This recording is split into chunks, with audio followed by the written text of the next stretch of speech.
বান্দরবানের থানচি উপজেলার রেমাক্রি ইউনিয়নের মালুঙ্গা মংবাউ পাড়ায় ৭ সেপ্টেম্বর জন্ম নেয় এই শিশু। জন্মের সময়ই মারা যায় তার মা। খবরটা জানা ছিল না কারোরই। খাদ্য সংকট নিয়ে কাজ করতে গিয়ে শিশুটিকে উদ্ধার করে আনি আমরা। সাথে ছিল প্রথম আলো, ডেইলি স্টার, সমকাল, হিউম্যানিট বাংলাদেশ ও জেন ল্যাব। মাত্র 4 দিন হয়েছে বয়স, এখনো তার নামও রাখা হয়নি। সবচেয়ে দুঃখজনক কথা হচ্ছে জন্মের সময় তার মা মারা যায় এবং আমরা যেটা জানতে পারলাম এসে পরিবারের সঙ্গে কথা বলে, যমজ বেবি ছিল।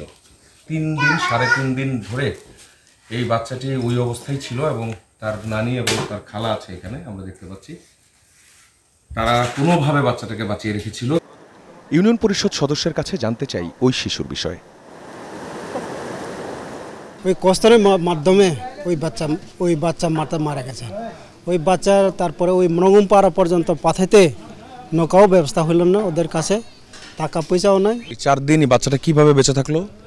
4 দিনের পরে ওই বাচ্চাটা ওই হরিণের দুধ বলে ওরা ওইটা খাওয়ায়, তারপরে আপাতত বাঁচায় রাখছে আর কি। পুরো বিষয়টি জানতেনই না উপজেলা নির্বাহী কর্মকর্তা। বললেন দুর্গম হওয়ার কারণে খবর পৌঁছাতে সময় লাগে। এই তথ্য আমাদের জানা নেই, ঠিক আছে? এই তথ্য যদি আমাদেরকে জানানো হতো আমরা ও ব্যবস্থা নিতাম। আচ্ছা, মানে কিন্তু এই যোগাযোগগুলোই বা আপনাদের কাছে আসতে কত সময় লাগে? এই তো আপনারা তো গিয়েছেন ওখানে, যে যেতে 2 দিন লাগে, আসতে 2 দিন লেগে থাকে। তো কোনো একটা ঘটনা ঘটলে যে ইনস্ট্যান্ট আমাদের যে জানার সুযোগ আছে, কিন্তু সেটা কিন্তু নেই। যেহেতু আপনারা গিয়েছেন, এটা একেবারে থানচি সদর তো একটা দুর্গম এরিয়া, আর থানচি সদরের মধ্যে যে রেমাক্রি ইউনিয়ন যেটা আছে, আপনারা যে সকল পাড়ায় গিয়েছেন সেটা তো আরও দুর্গম।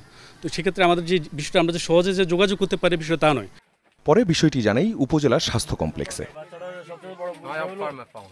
আমরা সেই শিশুর একদম যে পাড়ায় সে জন্ম হয়েছিল সেই পাড়া পর্যন্ত গিয়েছিলাম এবং সেই শিশুটিকে সেখান থেকে উদ্ধার করে নিরাপদ একটি আশ্রয়ে আমরা তাকে পৌঁছে দিই। এবং তারপর আমরা যখন থানচি উপজেলায় আসি এবং এখানে আসার পর উপজেলা স্বাস্থ্য কমপ্লেক্স থেকে বিষয়টিকে আমরা জানাই। জানানোর পর উপজেলা স্বাস্থ্য কমপ্লেক্স থেকে শিশুটির জন্য এই দ্রব্যগুলো দেয়া হয়েছে। আমরা একটু জানতে চাই যে উপজেলা স্বাস্থ্য কর্মকর্তা তিনি কি জিনিস দিলেন? আমরা ওখানে গিয়েছিলাম সাহায্য করতে। এখন উনি আমাদের ওই বাচ্চার জন্য, শিশুর জন্য ওই লেট্রোজেন 1 আর বেবি টিস্যু, আর বাচ্চা বেবির জন্য কাপড় দিল, বালিশ, আর তার ঘুমানোর জন্য মশারি, ওইগুলো দিয়েছে ওখান থেকে স্বাস্থ্য কমপ্লেক্স যে ডাক্তার ওয়াহিদুজ্জামান। আচ্ছা, এটাতে ওই শিশুর উপকার হবে কতটুকু?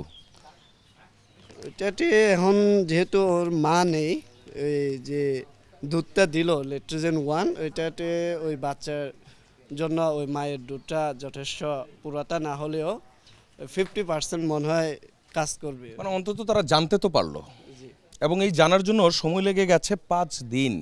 শিশুটি জন্ম হয়েছে এবং এখনো পর্যন্ত কেউ তার নামই রাখেনি। এমন একটা পরিস্থিতিতে এই যে দ্রব্যাদি এইগুলো আবারও পৌঁছে দেওয়া লাগবে। আমরা যেই বোটে করে এসেছিলাম সেই বোটে করেই এখন আবারও ওই শিশুটির কাছে এই যে তাকে যে সামগ্রীগুলো দেওয়া হয়েছে, সামগ্রীগুলো তার কাছে, তার যে খালা যিনি হচ্ছে দেখাশোনা করছেন, তার কাছে পৌঁছে দেওয়া হবে। এবং এই পাহাড়ি এলাকায় এমন অনেক পাড়া আছে যেই পাড়ায় এমন ঘটনা হরহামেশাই ঘটে, কিন্তু মূল যে ভূখণ্ড, সেই ভূখণ্ড পর্যন্ত, অর্থাৎ যেখান থেকে যোগাযোগ করা যায়, এই জায়গাটাতে খবর আসতেই সময় চলে যায় লম্বা।